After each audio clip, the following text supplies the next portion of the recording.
మనకి V1 V2 V3 already తెలుసు. Did అంటే పాస్ట్ టెన్స్ యూజ్ చేసే మోడల్ వర్బ్. సబ్జెక్ట్ అంటే మీకు ఏమేమి ఉన్నాయి సబ్జెక్ట్స్ చెప్పండి. రమ్యాని కన్సిడర్ చేసుకున్నాం ఒక నేమ్. చూడండి, నీవు తిన్నావా అంటే స్ట్రక్చర్ ఫ్రేమ్ చేయండి. Did you eat. నీవు రాసావా? Did you write. నీవు వెళ్ళావా? Did you go. నీవు కొన్నావా? Did you by. నీవు గమనించావా? Did you observe. మీరు చూసారా? Did you see. Did you see. నీవు అన్న మీరు అన్న యు లోకే వస్తుంది. ఓకేనా? యు. చూడండి, నేను తిన్నానా? ఐ. Did I eat. నేను రాసానా? Did I right. నేను వెళ్ళానా? Did I go. నేను కొన్నానా? Did I buy. నేను అబ్జర్వ్ చేస్తానా? Did I observe. నేను చూసానా? Did I see. నేను పరిగెత్తానా? Did I run. రమ్య వినిందా?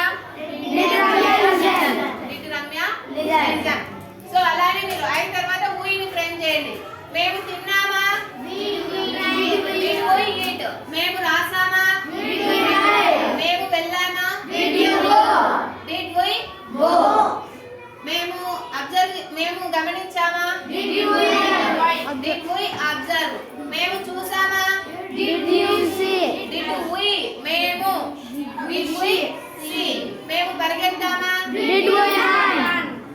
మేము విన్నామా? Did we listen. Did we listen. తర్వాత వారు చూసుకుందాం. వారు తిన్నారా? Did you eat. Did they eat. వారు తిన్నారా? Did they eat. వారు రాసారా? Did they write. వారు వెళ్ళారా? Did they go. వారు కొన్నారా? Did they buy. వారు గమనించారా? Did they observe. వారు చూసారా? Did they see. వారు పరిగెత్తారా? Did they run. వారు విన్నారా? Did they listen. Did they listen. ఆమె తినిందా? Did she eat. ఆమె రాసిందా? Did she right. ఆమె వెళ్ళిందా? Did she go. ఆమె కొనిందా? Did she by. ఆమె గమనించిందా? Did she observe. ఆమె చూసిందా? Did she see. ఆమె పరిగెత్తిందా? Did she run. ఆమె వినిందా? Did she listen. అతను రాసాడా? Did I did he write. అతను did he right.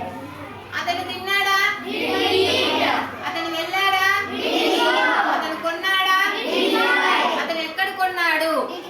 Wear did he buy. ఎప్పుడు కొన్నాడు?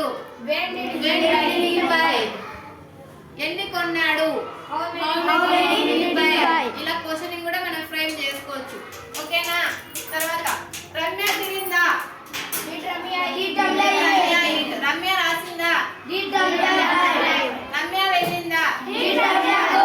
రమ్య కొనిందా? Did Ramya buy. రమ్య గమనించిందా? Did Ramya observe. రమ్య చూసిందా? Did Ramya see. రమ్య పరిగెత్తిందా? Did Ramya run. రమ్య వినిందా? Did Ramya listen.